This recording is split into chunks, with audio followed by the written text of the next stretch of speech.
হযরত Jalaluddin Rumi রাহমাতুল্লাহ আলাইহি এত বড় আলেম দ্বীন হওয়ার পরেও 7টা উট বোঝাই কিতাবের মালিক হওয়ার পরেও কেন তিনি সর্বশেষ একজন পাগলের কাছে গিয়ে বায়াত গ্রহণ করলেন?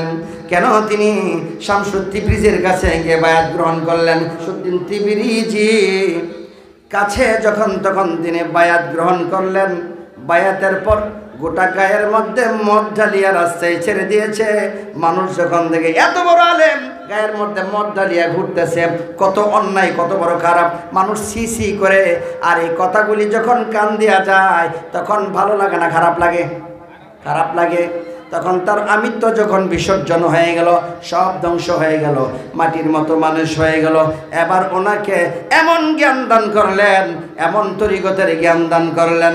তখন জালালউদ্দিন রুমি রাহমাতুল্লাহ আলাইহি বলে, আমার পীর ও মুর্শিদের দেওয়া সমস্ত জ্ঞান আর আমার 7টা উট বোঝাই কিতাবের জ্ঞান একত্রিত করিয়া, সম্মানিত উপস্থিতি আমার, তাহলে এই পৃথিবীটা আমাদের থাকার জায়গা না। যাব কোথায়? যেখান থেকে আসছি সেখানে যাব। আসার সময় আপনি আমি 16 আনা নিয়ে আসছিলাম, যাওয়ার সময় আপনাকে আমাকে 16 আনাই নিয়ে যেতে হবে। 16 আনা মানে কি? আপনি শিশু ছিলেন এক সময়। একটা শিশু বাচ্চা যদি পৃথিবী থেকে বিদায় নেয় হঠাৎ করে, বলেন এই শিশুটা জান্নাতে যাবে না জাহান্নামে? শিশু বয়সে একটা বাচ্চা আপনারাই বললেন মারা গেলে জান্নাতে যাবে। এই শিশু বাচ্চাটা তো জীবনে কোনোদিন নামাজ পড়ে নাই, শিশু বাচ্চাটা রোজাও রাখে নাই, শিশু বাচ্চা হজ করে নাই, যাকাত দেয় নাই। এই শিশু বাচ্চাটা মারা গেলে আপনারা বললেন জান্নাতে। আমরা জানি নামাজ না পড়লে, রোজা না রাখলে, হজ না করলে, যাকাত না দিলে জান্নাতে যাওয়া যায় না। ও বন্ধু, জান্নাতে যাওয়ার জন্য এই কাজগুলি করতে হয়। কিন্তু ছোট একটা বাচ্চা যখন দুনিয়া থেকে বিদায় নিয়েছে, এই বাচ্চাটা তো জান্নাতে চলে যাচ্ছে। বলুন কোন ইবাদতের কারণে সে জান্নাতে যাবে? তার জীবনে কোনো ইবাদত নাই, তার জীবনে কোনো ভালো কাজ নাই, তার জীবনে কোনো মন্দ কাজও নাই, কারণ সে নিষ্পাপ। যেমন নিষ্পাপভাবে আসছে এমন নিষ্পাপভাবে পৃথিবী থেকে বিদায় নিয়েছে। এই বাচ্চাটা জান্নাতে যাবে। শুধু বাচ্চাটা জান্নাতে যাবে না, এই বাচ্চার আলিয়া ওলাদ যারা আছে হাশরের ময়দানে আমার আল্লাহ ডাক দিয়ে বলবে, আরে শিশু বাচ্চা রে, তুমি তো নিষ্পাপ অবস্থায় আসছো, তুমি জান্নাতে চলে যাও। শিশু বাচ্চাটা বলবে, মাবুদ মাওলাই কারীম, আমি জান্নাতে যেতে পারবো না, আমার মা জাহান্নামে, আমার বাবা জাহান্নামে, আমার মা বাবা জাহান্নামে থাকা অবস্থায় আমি কেমন করে জান্নাতের মধ্যে যাব? সুতরাং আমি জান্নাতে যেতে পারবো না, আমি আমার মা বাবাকে ছাড়া জান্নাতে যাব না। উচ্চ আওয়াজে বলুন না আল্লাহু আকবার। সেদিন শিশু বাচ্চার কথাই আমার আল্লাহ তার মা বাবাকে পর্যন্ত জান্নাতে দিয়ে দেবে। এই জন্য ছোট বয়সে কোনো শিশু বাচ্চা মারা গেলে হাই হুতাশ করে কান্নাকাটি করতে নাই। ওরে বন্ধু, বন্ধু রে, শিশু বয়সে বাচ্চা মারা গেলে সে জাহান্নামে যাবে না, সে জান্নাতে যাবে। তাহলে বোঝা গেল কিসের বদৌলতে সে জান্নাতে যাবে? কারণ তার জীবনে কোনো পাপ নাই, তার জীবনে কোনো গুনাহ নাই, তার জীবনে কোনো অপরাধ নাই, তার জীবনে কোনো সওয়াব নাই, এরপরও সে জান্নাতে যাবে। বোঝা গেল সে 16 আনা নিয়ে আসছে, আবার 16 আনা পূর্ণ করে নিয়ে গেছে। তরিকতের বন্ধুরা, তরিকতের বন্ধুরা, হাকিকতের দিকে আসুন। তাহলে আপনার আমার জীবনে পাপ মুক্ত হয়ে যদি যেতে পারি তাহলেই আমরা জান্নাতি হব। ওরে বন্ধু, বন্ধু রে, ইমানদার মুত্তাকি পরহেজগার তার হাশরের ময়দানে জান্নাতের আশা করবে না, জাহান্নাম থেকে বাঁচারও চিন্তা করবে না। তাদের শুধু একটাই চিন্তা, তারা সেখানে গিয়ে বলবে, মাবুদ মাওলাই কারীম, দুনিয়াতে জান্নাতের আশায় আমি ইবাদত করি নাই, জাহান্নামের ভয়ে ইবাদত করি নাই। ও মাবুদ, আমি তোমাকে ডেকেছি শুধু তোমাকে পাওয়ার জন্য। আল্লাহ গো, দুনিয়াতে আমি তোমাকে দেখতে চাইছি, তুমি বলেছো নিরাকার, আমি দেখা যায় না। আজকে এই হাশরের মাঠে আমি তোমাকে দেখতে চাই। ও মাবুদ, তোমাকে যদি দেখতে পাই গো আল্লাহ, তাহলেই তো আমার সবকিছু ফুরায় যাবে, সবকিছু আশা পূর্ণ হয়ে যাবে। সুতরাং মাবুদ মাওলাই করিম, আজকে এই হাসরের মাঠে তুমি আমাকে দেখা দিয়ে দাও, আমি তোমাকে দেখলে আমার অন্তর ঠান্ডা হয়ে যাবে। চিৎকার মেরে বলুন আল্লাহু আকবার। মাটির একটা কেস বানায়াম, মেশিন দিছে তার ভিতর, ওরে রং বেরঙে বার্নিশ করা, দেখতে গড়ি কি সুন্দর। দেহ গড়ি 14 তালা, তার ভিতরে 10টি নালা। দেহ গড়ি 14 তালা, তার ভিতরে 10টি নালা, 9টি খোলা, 1টি বন্ধ, গোপন একটা তালায় আছে। মন আমার দেহ গড়ি সন্ধান করি, বানাই আছে কোন মিস্ত্রি। মন আমার দেহ গড়ি, উচ্চ আওয়াজে বলুন মারহাবা। খারাপ লাগছে না ভালো লাগছে? এই ফকির বাড়িতে আসছি, কয়েকটা শান যদি না গাই তাহলে মনে শান্তি লাগবে না। কথা বলো ঠিক কিনা? সব জায়গায় সব বলা যায় না। ফকির বাড়িতে আসলে এখানে হচ্ছে সব পাগলের বাড়ি। আমিও একজন পাগল, সব পাগল এক জায়গায়। আমরা কি কোনো দুনিয়ার পাগল নাকি আখেরাতের পাগল? ওরে বন্ধু বন্ধুরে,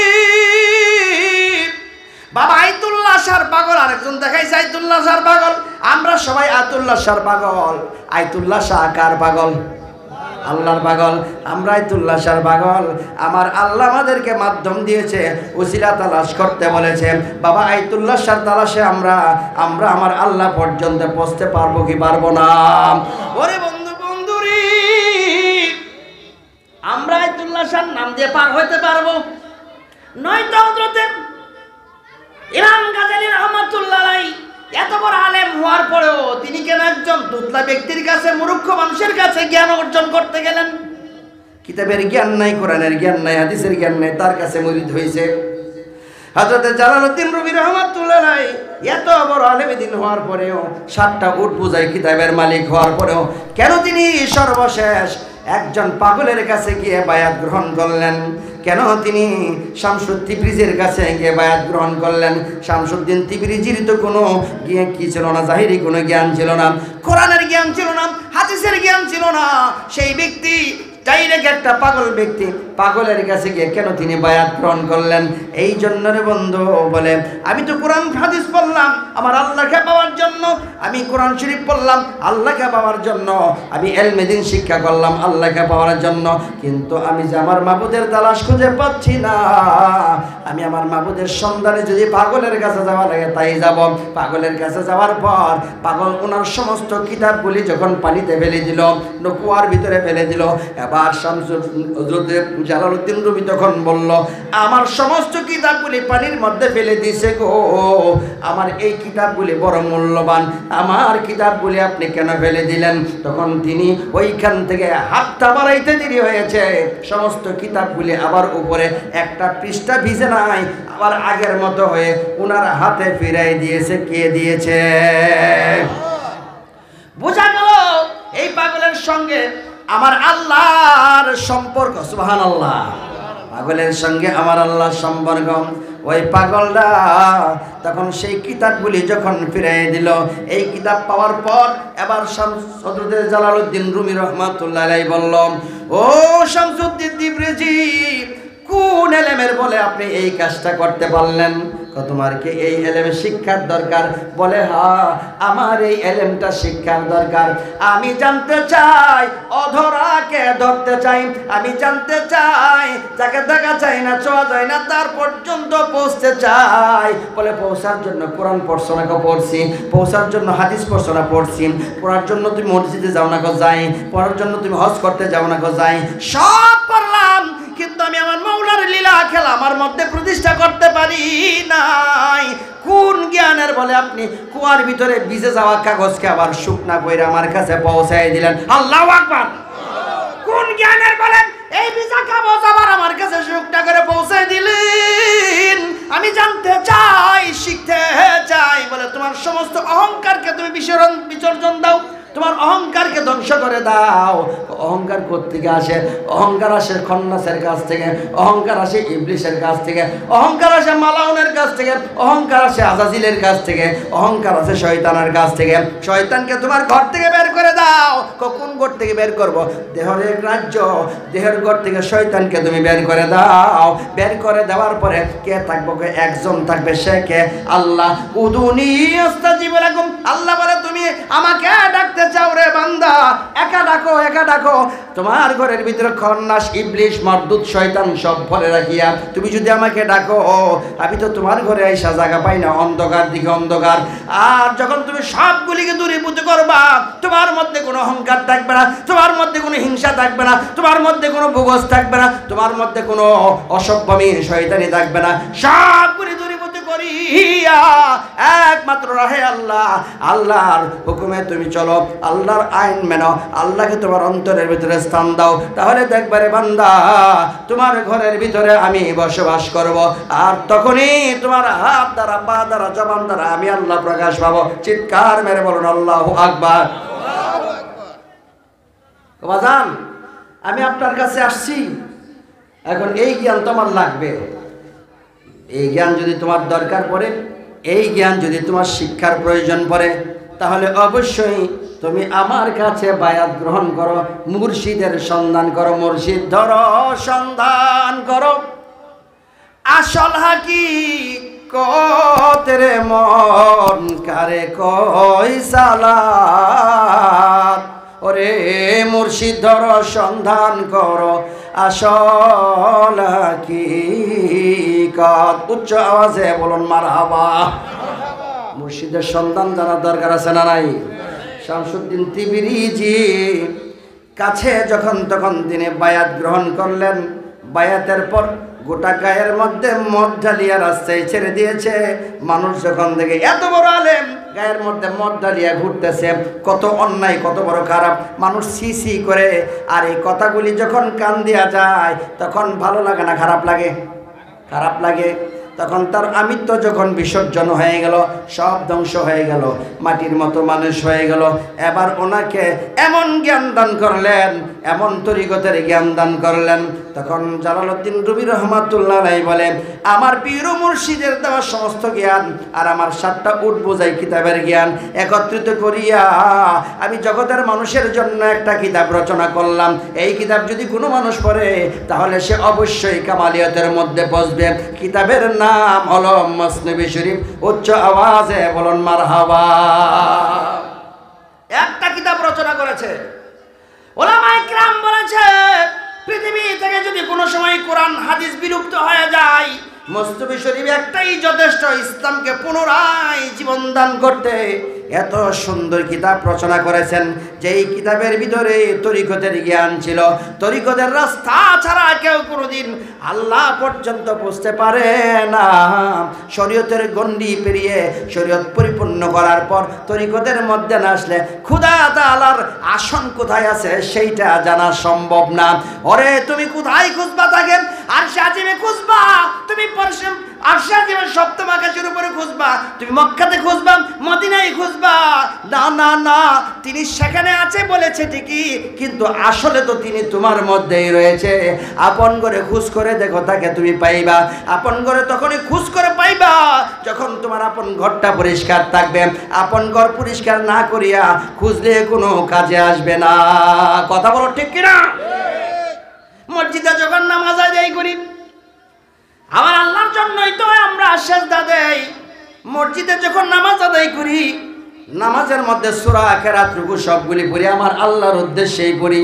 কিন্তু পড়ি, এরপরে মসজিদ থেকে বের হয়ে যদি একটা মিথ্যা কথা বলি, মসজিদ থেকে বের হয়ে যদি একবার যদি সুদ খাই, মসজিদ থেকে বের হয়ে একবার যদি ঘুষ খাই, মসজিদ থেকে বের হয়ে যদি আমি অন্যায় পথে চলি, তাহলে এই মসজিদের সেজদার কোনো দাম থাকে না। উদুনি আস্তাজিবু লাকুম, একা ডাকা তখন হলো না, ঘরের ভিতরে শয়তান প্রবেশ করলো। যতক্ষণ পর্যন্ত ঘরের শয়তানকে দূরীভূত না করবা, ততক্ষণ পর্যন্ত আল্লাহ পর্যন্ত পৌঁছা সম্ভব না। আল্লাহ পর্যন্ত পৌঁছতে চাইলি আপন করে তাকে খুঁজে বের করতে হবে রে বন্ধু। তিনি তো তোমার আমার মধ্যে রয়েছে, নয়তো আমার নূরের নবী মক্কাতে তিনি সেখানে কাবা ঘরের ভিতরে যাইয়া ধ্যান না করিয়া কেন জাবালে নূর পর্বতের উপরে আল্লাহর ধ্যান করে? চিল্লায় বলো মারহাবা। পাহাড়ের উপরে গিয়ে তিনি ধ্যান করতে বসছে, কেন মক্কাতে যেতে পারে না? এই বাচ্চা তিনটার থামান, মক্কাতে গিয়ে ধ্যান করতে পারে। মক্কাতে যাইয়া ধ্যান না করিয়া নূরের নবী হায়াতুন নবী জিন্দা নবীজি তিনি জাবালে নূর পর্বতের উপরে 40 কিলোমিটার উপরে, যেখানে হাজী সাহেবেরা যুবক হাজিরাও যাইতে বড় হিমশিম খায়, সমস্ত গায়ে মাজায় পরে যায়, উঠতে পারে না, এত উঁচা, ঠিক না হাজী সাহেব? এই জাবালে নূরের উপরে নূরের নবী হায়াতুন নবী জিন্দা নবীজি আমার আল্লাহর সন্ধানে উপরে উঠলেন। সেখানে ওইটা একটা গর্ত দেখলেন, পাহাড়ের ভিতরে গর্ত, ওই গর্তের ভিতরে নবীজি বসলেন। বৈশা এক মনে এক ধ্যানে আমার মওলার সন্ধান করা শুরু করলেন। সুবহানাল্লাহ বলেন। হঠাৎ করে একদিন জিবরাইল আমিন আল্লাহর নবীর কাছে আসলেন, এর আগে আর কোনোদিন আসে নাই।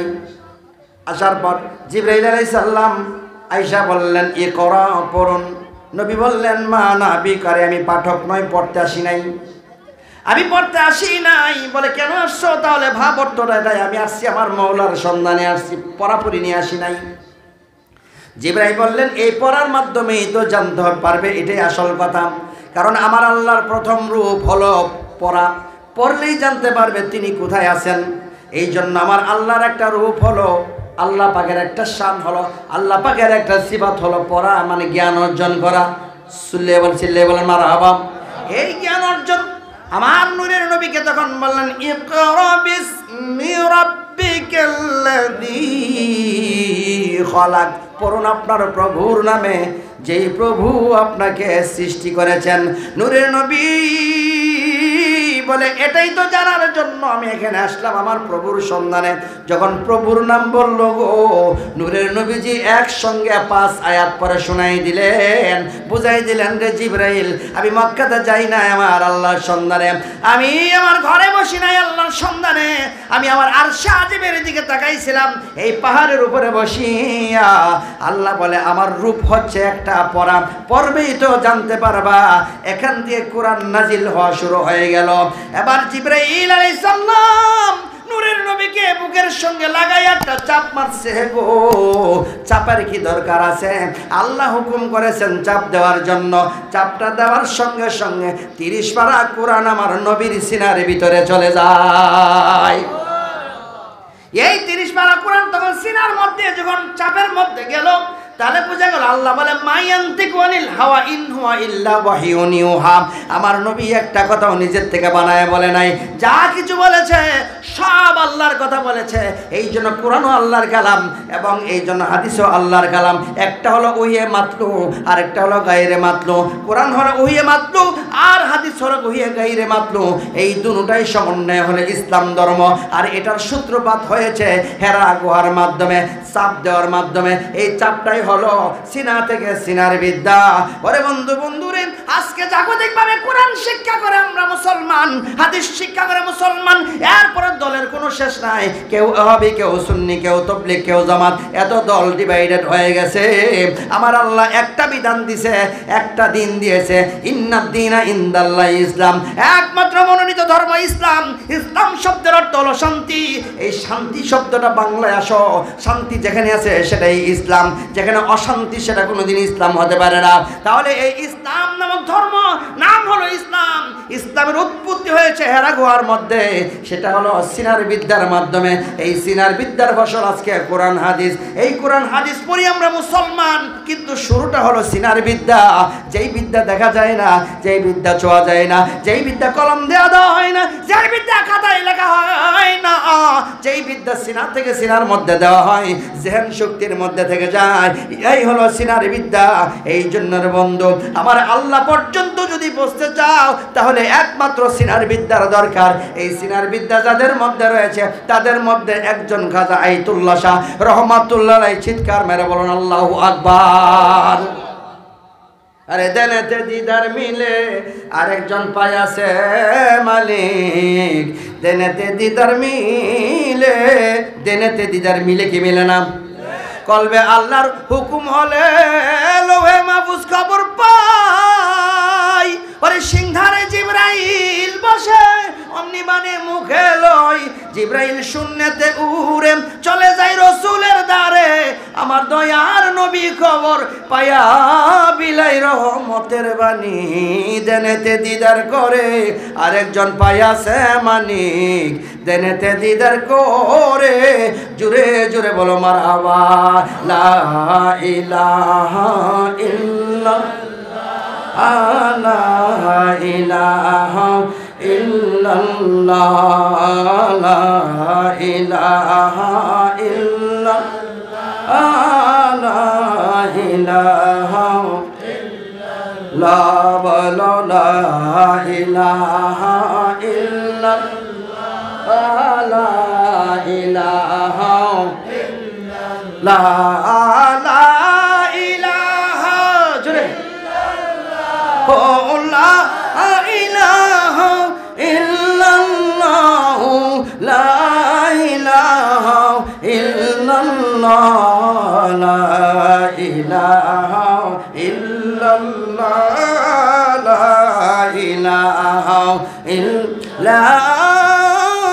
ইলাহা ইল্লাল্লাহ,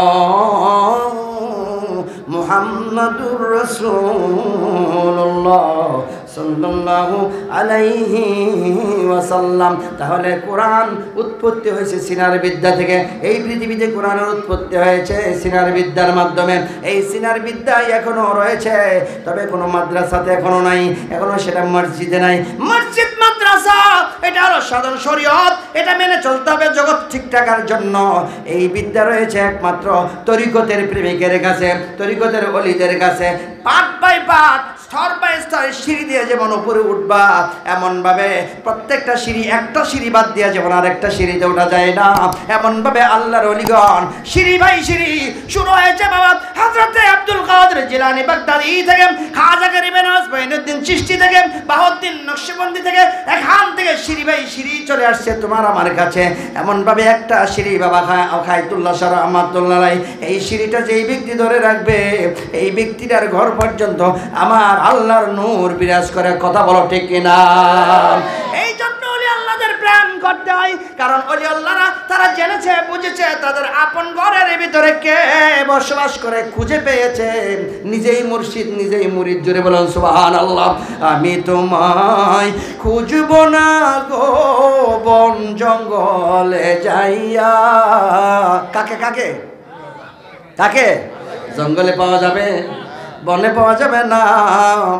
আমি তোমায় খুঁজব না গো বন জঙ্গলে যাইয়া। আমার মাঝে আমার মুর্শিদ আছে যে লুকাইয়া।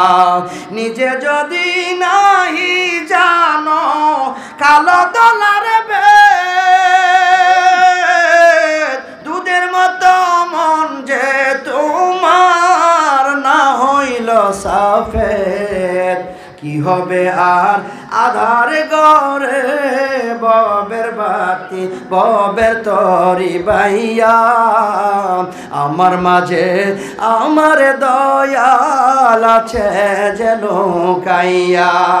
যে জনে ধরেছে বাইরে সত্য মুহাম্মদ, আমারে ও ধরিয়াছে করিয়া হেকমত। আমি যেমন তারাও তেমন বব পারের নাইয়া। আমি যেমন তারাও তেমন বব পারের নাইয়া। আমার মাঝে আমার আইতুল্লাহ শাহ আছে যে লুকাইয়া। আমার মাঝে আমার মুর্শিদ আছে যে লুকাইয়া। উচ্চ আওয়াজে বলুন মারহাবা। কষ্ট হয় আপনাদের? ওয়াজ খারাপ না ভালো? আল্লাহর ওলির বাড়িতে বসিয়া যদি তরিকতের ওয়াজ না করি আর কোথায় করব? সুবহানাল্লাহ বলেন। বন্ধুরা আমার, এই আপন ঘরে কে বসবাস করে নিজে যদি জানতে পারো তাহলে তো তোমার জীবনের সবকিছু সারা। সক্রেটিস জেনেছে নিজের ঘরে কে বসবাস করে, তিনি বলেছেন নো দ্য সেলফ, নিজেকে চিনো। মান আরাফা নাফসাহু ফাকাদ আরাফা রাব্বাহু, যে ব্যক্তি তার নিজেকে চিনতে পারে না সে কোনোদিন তার প্রভুকে চিনতে পারে না। ওরে বন্ধু, বন্ধুরে, মানুষ যখন মারা যায় আমরা বলি তার আত্মার মাগফিরাত কামনা করি। কি করি? আত্মার মাগফিরাত কামনা করি। এটা ভুল কথা। কোনোদিন আত্মার মাগফিরাত কামনা করা যায় না। আত্মা কোনোদিন মারা যায় না। আত্মা অমর, যেখানে আত্মা স্বতন্ত্র মালিকানাধীন। আত্মা আমার কাছে আসে, সে স্বাধীন, সে স্বাধীনভাবে আসছে, তার নিজের ইচ্ছায় চলে যাবে, তোমাকে আমাকে জিজ্ঞাসা করে যাবে না। আমার আপনার মধ্যে আছে শুধু নফস, নফসটা মারা যায়, নফসটা স্থান পরিবর্তন করে। এই জন্য হাসরের মাঠে আমার আল্লাহ বলবে ইয়া আইয়াতুহান নাফসুল মুতমাইন্না ইরজিই ইলা রাব্বিকি রাদিয়াতাম মারদিয়া। আল্লাহু আকবার। ফাদখুলি ফি ইবাদি ওয়াদখুলি জান্নাতি। কিয়ামতের মাঠে আমার আল্লাহ বলবে আরে প্রশান্ত আত্মা তুমি চলে আসো। আত্মাকে ডাকবে। সেদিন কলিমুদ্দিন, সলিমুদ্দিন, বসিরউদ্দিনকে ডাকবে না, সেদিন আত্মাকেও ডাকবে না। এই জন্য আমরা আত্মার মাগফিরাত বলি। মূলত আত্মা মারা যায় না, আমার কাছ থেকে নফস পরিবর্তন হয়, চলে যায়। আর আত্মা যেখান থেকে আসছে সেখান থেকে চলে যায়। কিয়ামত পর্যন্ত যদি কেউ আত্মাকে বিশ্লেষণ করে, আত্মাকে রিসার্চ করে, আত্মাকে নিয়ে পড়াশোনা করে, আত্মাকে নিয়ে পিএইচডি করে, কিন্তু তার শেষ কথা কোনোদিন সে খুঁজে পাবে না। কারণ আমার আল্লাহর শেষ কথা খুঁজে পাওয়া যায় না, আত্মারও শেষ কথা খুঁজে পাওয়া যায় না। আত্মা হলো আমার আল্লাহ রাব্বুল আলামিনের ফুৎকার। সর্বপ্রথম আদম বানানোর পর আদমের মধ্যে আমার আল্লাহ ফুৎকার দিয়েছে, এই রুহু ফুৎকার করেছে। এই রুহের কারণেই হলো আদম। আদমের দেহের কোনো দাম নাই, আদমের দেহ চলে যাবে দুনিয়া থেকে, দুনিয়ার উপাদান, কিন্তু রুহুটা হচ্ছে আসমানি উপাদান, এটা আসমানে চলে যাবে। আদমের রুহুর ধ্বংস নাই। প্রভুর যদি ধ্বংস থাকতো, সৃষ্টিকর্তার ধ্বংস থাকতো, তাহলে ওই আত্মারও ধ্বংস থাকতো। যেহেতু আমার আল্লাহর ধ্বংস নাই, এই জন্য রুহেরও কোনো ধ্বংস নাই। উচ্চ আওয়াজে বলুন মারহাবা। ওরে ঘরের কেবা ঘুমাই, কেবা জাগে, কেবা ঘুমাই, কেবা জাগে, কে কারে দেখাই স্বপন। এ বেলা তোর ঘরের খবর বাবা জেনে নে রে তুই মন আমার। এ বেলা তোর ঘরের খবর জেনে নে রে তুই। স্বপ্নের ঘরে কেবা রং দেই, নিঃশব্দে কে আছে সদাই। কেডা নিঃশব্দে আসে আর যায়? সুবহানাল্লাহ বলেন। স্বপ্নের ঘরে কেবা রং দেই, নিঃশব্দে কে আছে সদাই। যেদিন তাহা জানতে পাবা, ঘুমের ঘোর তোর, ভুলের ঘোর তোর যাবে তখন। এ বেলা তোর মনের খবর বাবা জেনে নে রে তুই। বলে নিজেকে চিনো। নিজেকে চিনতে হলে মরার আগে মরতে হবে। সুবহানাল্লাহ বলেন। মরার আগে কেমন ভাবে মরবো? তো মরলে কি হবে? মরার পরে জানবা তোমার ভিতর থেকে কি চলে গেল। মরার পরে জানবো আমার আত্মা চলে গেছে। কোথায় চলে গেছে? যেখান থেকে আসছিল তার কাছে চলে গেছে। তার কাছে যাওয়ার পরে তো আমি জানতেই পাবো তিনি কে। সুবহানাল্লাহ। এই জন্য মরার আগে যিনি মরতে পারে তিনি তার প্রভুর সন্ধান পাবে। বন্ধুরে, বন্ধুরে আমার, এই আত্মাটাকে শক্তিশালী করতে চাইলে কিছু কাম রয়েছে। লাইলি যেমন মজনুর প্রেমে পাগল, মজনু যেমন লাইলির প্রেমে পাগল, এমন ভাবে আপনি আমি যদি ওই আত্মার প্রেমে পাগল হতে চাই, এই আত্মবিশ্বাস, আত্মশক্তিতে বলিয়ান হতে চাই, তাহলে ওই গড়টার মধ্যে সদা সর্বদা তার নামের জিকির করতে হবে। ইহাই হলো সবচেয়ে বড় ইবাদত। চিৎকার মেরে বলুন আল্লাহু আকবার। তার জিকির অন্তর স্থাপন করতে হবে, তাহলেই তুমি কামালিয়তের মধ্যে পৌঁছতে পারবা। সেজদায় গিয়ে তো আমি তাকেই ডাকি, রুকুতে গিয়ে তো তাকেই ডাকি, নামাজে দাঁড়ায় তার সূরা কেরাত পড়ি তাকেই তো ডাকা হয়। আল্লাহু আকবার বলে নিয়ত করি তাকেই ডাকি, সবই তো ঠিক আছে নামাজের ভিতরে। এরপরে নামাজও পড়ছি, দুনিয়ার খেয়ালও থাকে, তাহলে নামাজ আর দুনিয়ার খেয়াল দুইটা একসঙ্গে চলতেছে, কোনোদিন কামালিয়াতে পৌঁছতে পারবে না, প্রকৃত নামাজ হচ্ছে না। হুজুরি করলে নামাজ না পড়তে পারলে নামাজ হবে না।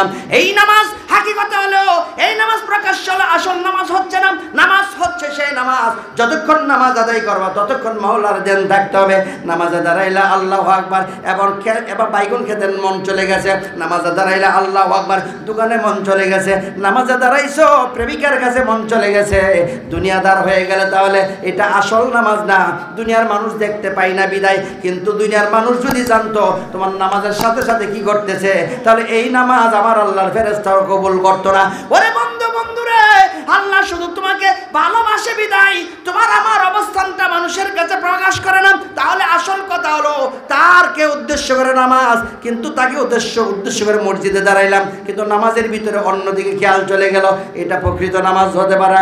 আসল নামাজ হলো যতক্ষণ নামাজ পড়া তাকে খেয়াল করা, তাকে খেয়াল ততক্ষণ হবে যতক্ষণ জিকির করতে থাকো, তার কলবের ভিতরে দেখাইয়া কলবের দিকে মোতাবাজ্জ হইয়া জিকির করতে থাকো, ইহাই হলো নামাজ, ইহাই সবচেয়ে বড় নামাজ। বলতে পারেন হুজুর কলবের মধ্যে জিকির করব, এটা কেমন করে বড় নামাজ? মসজিদের নামাজ কি ছেড়ে দেব? আপনি ইমাম সাহেব হইয়া এমন কথা কেমন করে কন? ওরে বন্ধুরে, মসজিদের নামাজ শরীয়ত, অবশ্যই চালাই যেতে হবে। শরীয়তের প্রবক্তা নবী মুহাম্মদুর রাসূলুল্লাহ সাল্লাল্লাহু আলাইহি সাল্লাম নামাজ দিয়ে গেছে, এই নামাজ নবী পড়ে গেছে, আমাদেরও পড়তে হবে, আমরা চালিয়ে যাব।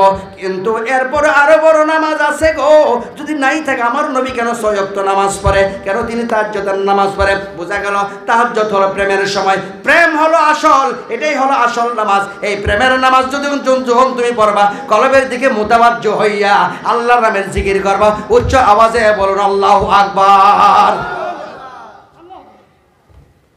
বিশ্বাস হয় না বন্ধুরি? বাবা আইতুল্লাহ শাহ এই নামাজ পড়ছে, সুবহানাল্লাহ বলেন। বলতে পারেন হুজুর দলিল কোথায় আছে? সূরাতুল মাআরিজ। কি সূরা? কথা সূরাতুল মাআরিজ 21 এবং 22 নম্বর আয়াত। আল্লাহ রাব্বুল আলামিন ইরশাদ করেন, ইন্নাল ইনসানা খুলিকা হালুআ ইযা মাসসাহু শাররু জাযুআ ওয়া ইযা মাসসাহুল খায়রু মানুআ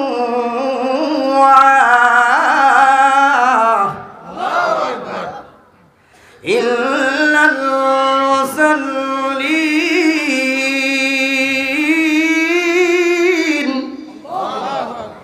আল্লাযীনা হুম আলা সালাতিহিম দাইমুন।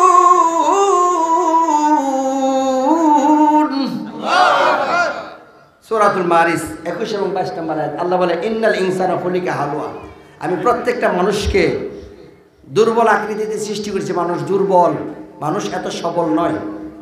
2 নাম্বার, ইযা মাসসাহু শাররু জাযুআ, যখন মানুষ কোনো বিপদে পড়ে, অনিষ্ট পড়ে, তখন হাই হুতাশ করে। 3 নাম্বার, মানুষ যখন ধনী হয়ে যায়, টাকাওয়ালা হয়ে যায়, প্রতিপত্তি হয়ে যায়, তখন মানুষ একটু কিপটা হয়ে যায়, মানে অন্যকে দিতে চায় না, এমন হয়ে যায়। এই 3টা কথা বললেন। কয়টা কথা বলেন? কয়টা? 1 নাম্বার কৃপণ, 2 নাম্বার দুর্বল, 3 নাম্বার হাই হুতাশ করা। এই 3টা কথা বললেন, সুবহানাল্লাহ বলেন। ওরে বন্ধুরি, বলতে পারেন কেমন করে? এখন মসজিদে নামাজ শুরু হয়েছে, আমি ইমাম সাহেব, মুসল্লি পিছনে আছে, হঠাৎ করে মসজিদের ভিতরে একটা বাঘ আসছে, আইসা যদি হাঁ করে একটু হুঙ্কার দেয়, বলেন মসজিদে থাকবেন না বেরিয়ে যাবেন? জান বাঁচেনি বড়, সব বেরিয়ে যাবো। এরপর আবার আল্লাহ বলেন ইল্লাল মুসাল্লিন, মুসল্লিরা ছাড়া। এই 3টা সমস্যা বললেন, যে হাই হুতাশ করা, কৃপণ হওয়া এবং ভীতু হওয়া, এই তিনটা কথা বললেন। তবে এই তিনটা সমস্যা এক ধরনের মানুষের মধ্যে নেই, তারা হলো ইল্লাল মুসল্লিন, যারা মুসল্লি তারা। তা মুসল্লির মধ্যে এই সমস্যা নেই, সুবহানাল্লাহ বলেন। মুসল্লির মধ্যে এই সমস্যা, বাকি সমস্ত মানুষের মধ্যে এই সমস্যা আছে। তো আমি এটাই বলতে চাচ্ছি যে মসজিদের ভিতরে আমরা তো মুসল্লি, নামাজ শুরু করলাম, ঠিক এই সময় বাঘ এসে হুঙ্কার মারছে, তো সব বাইরে তো দৌড় দিবে, তাহলে ভয় আছে না নাই? আল্লাহ যে বলছে ভয় নাই মুসল্লির। আবার হঠাৎ করে রাস্তায় চলতে ডাকাতে ধরে আপনার 1 লাখ টাকা নিয়ে গেছে, আপনার মনে কষ্ট লাগবে কি লাগবে না? হাই হুতাশ করবেন কি করবে না? অথচ আপনি মসজিদের 1 নাম্বার মুসল্লি, আপনার হাই হুতাশ তো আসলো। তাহলে আল্লাহ বলছে মুসল্লিদের কোনো হাই হুতাশ নাই, কিন্তু আপনার তো হাই হুতাশ হলো, তাহলে কথাটা তো মিলল না। আমার আল্লাহ তো মিথ্যা কথা বলে না, তাহলে আসল ঘটনাটা কি? ইল্লাল মুসাল্লিন,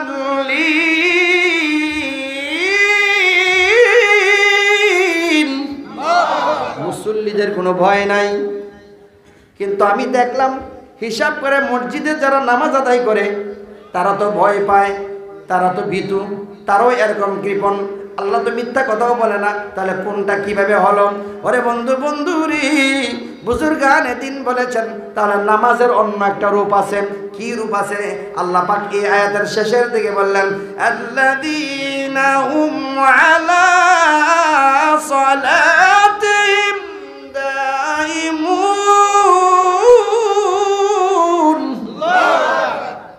যারা তাদের নামাজ, এই আয়াতের অর্থ আল্লাহ যারা নামাজের ব্যাখ্যা করতেছে, আল্লাহ নিজে ব্যাখ্যা করতেছে কি? এই নামাজটা হলো এমন নামাজ, আল্লাযীনা হুম আলা সালাতিহিম দাইমুন, অর্থ হলো যারা তাদের নামাজ সার্বক্ষণিক পড়ে। জোরে বলুন সুবহানাল্লাহ। 1 নাম্বার বললেন, তিন শ্রেণীর মানুষের কথা বললেন, ভীতু, কিপটা, আর হচ্ছে হাই হতাশ করেন না সব মানুষ। কিন্তু তাদের মধ্যে কিছু মানুষ এরকম করে না। তারা কারা? মুসল্লি কারা? তারা বলতেছে যারা তাদের নামাজ সার্বক্ষণিক পড়ে। এখন আসুন, সর্বক্ষণ কোন ব্যক্তি নামাজ পড়তে পারে? আমি ইমাম সাহেব 5 ওয়াক্ত নামাজের বাহিরে তো আর পড়বো না, তাহলে সর্বক্ষণিক তো হইল না। সর্বক্ষণ কাকে বলা হয়? সকাল থেকে আবার ঘুমায় যাওয়ার, আবার সকালে ফজরের সময় ওঠা, এই সবটা সময় কত ঘন্টা? কয় ঘন্টা? 24 ঘন্টা। এই 24 ঘন্টাকে সর্বক্ষণ বলা হয়। আল্লাহ বলতেছেন সর্বক্ষণিক নামাজ যারা পড়ে তাদের কোনো চিন্তা নাই, তাদের কোনো ভয় নাই, তারা হাই হুতাশ করে না। এখন কথা হলো 24 ঘন্টা কোনো ব্যক্তি কি নামাজ আদায় করতে পারবে? রুকু সেজদার মাধ্যমে তো করতে পারবে না, কারণ রুকু সেজদা করব, আমি খাইব, ভাত খাইব, ঘুমাইব, কোন সময় খাইব, কোন সময় ঘুমাইব? বোঝা গেল রে বন্ধু, 24 ঘন্টা নামাজ নিশ্চয়ই অন্য কোনো একটা রূপ আছে। সালাত বলা হয়েছে মানে নামাজের রূপ নবী দেখাইছে একটা, আরো অন্যান্য নবীগণ থাকতে আরো অন্যান্য রূপে ছিল।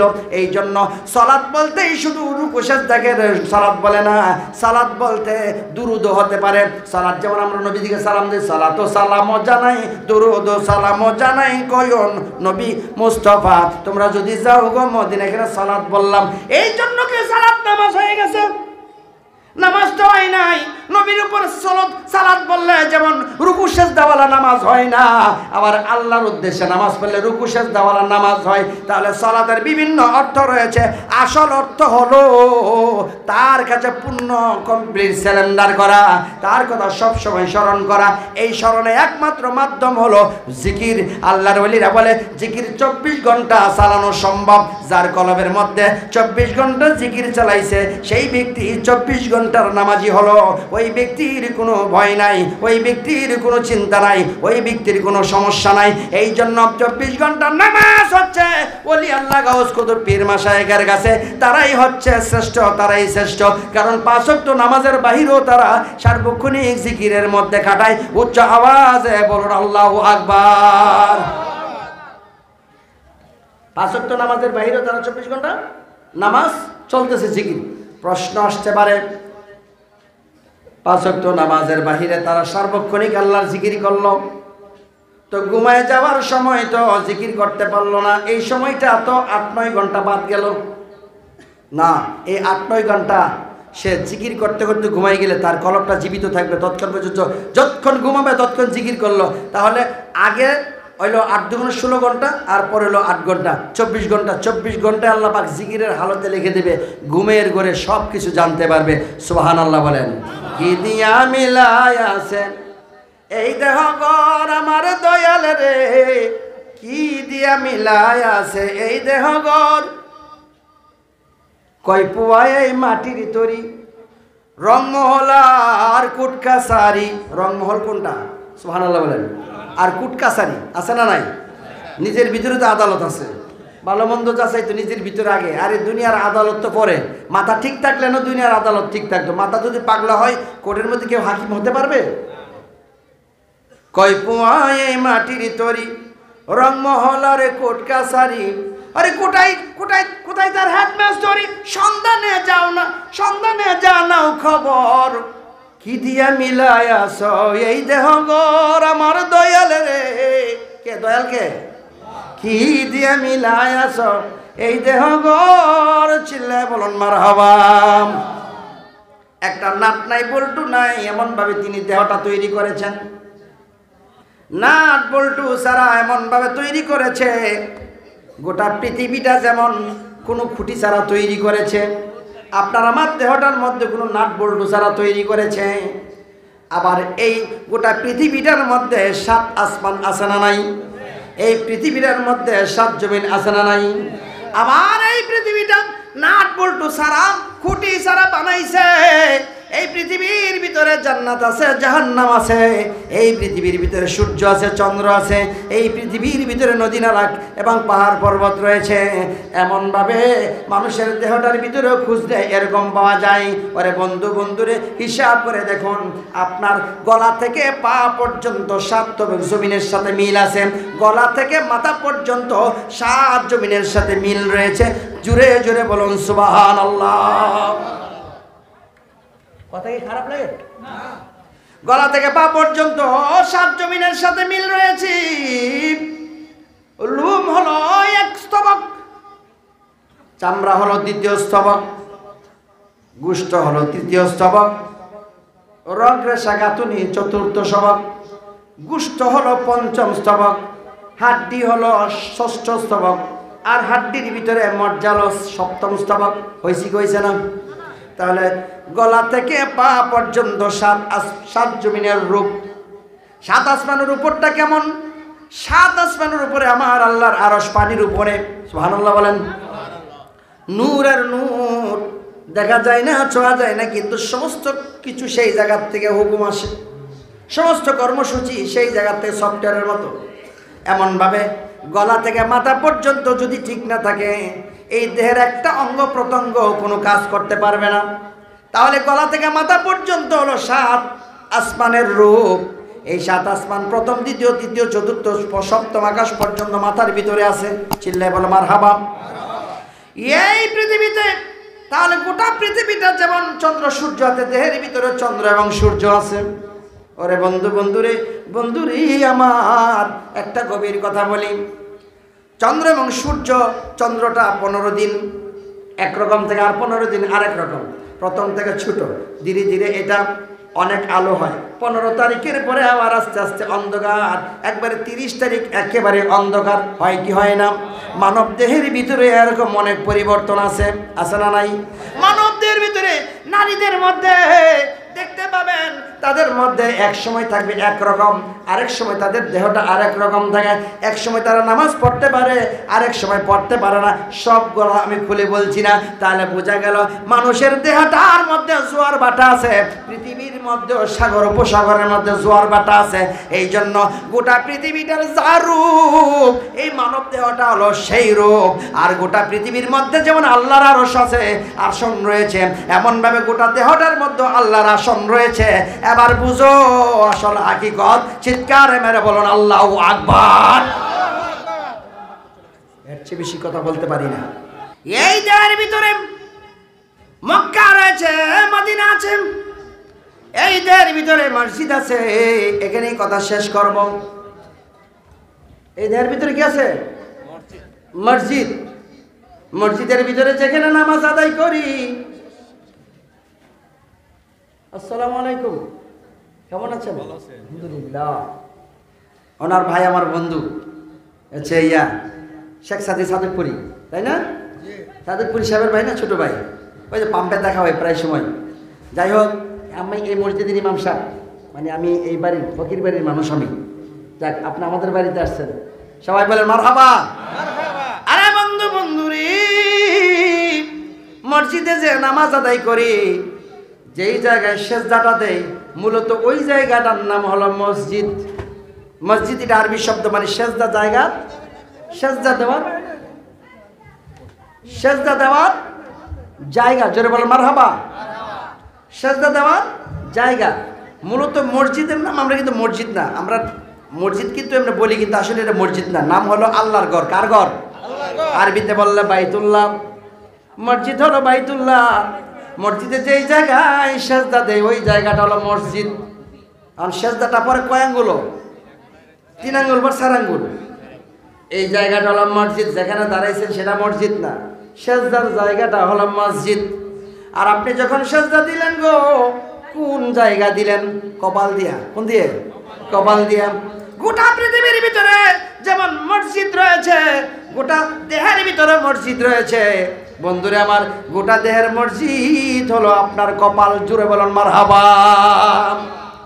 তাহলে বোঝা গেল দেহের ভিতরে মসজিদ আছে, পৃথিবীর ভিতরে মসজিদ আছে। তাহলে এই দেহের ভিতরেই তিনি বসবাস করেন। গোটা পৃথিবীর ভিতরে যেমন জান্নাত আছে, জাহান্নাম আছে। এইখানে জাহান্নাম, এইখানে জান্নাত। সুবহানাল্লাহ বলেন। এখানে হলো জাহান্নাম, এখানে হলো জান্নাত। আল্লাহু আকবার। জাহান্নামের ভিতরে আগুন আছে না নাই? মানুষের পেটের ভিতর থেকে সমস্ত তাপ উৎপন্ন হয়, এই জন্য পেট হলো জাহান্নাম। আর এখান থেকে এই জায়গাটা হলো জান্নাত। শান্তি লাগলে এখানে লাগে, অশান্তি লাগলে এখানে লাগে, এই জন্য জান্নাত হলো এই জায়গা। এই জন্য বলি রে বন্ধু, সাধকরা বলে যে কোথায় তুমি জান্নাত খুঁজবা, কোথায় জাহান্নাম? তোমার আপন ঘরের ভিতরে সব আছে। সব যদি খুঁজতে পারো, এখান থেকে তুমি জান্নাতি। চিল্লে বলে মারহাবা। আমার মুর্শিদ নিল আমার মনে কারিয়া, কেমন করে নীল এমন প্রেমে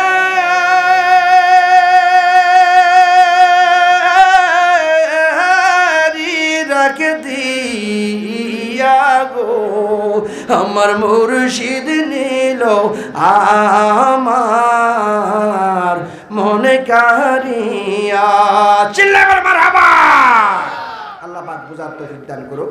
আসসালামু আলাইকুম ওয়া রাহমাতুল্লাহি ওয়া বারাকাতুহু।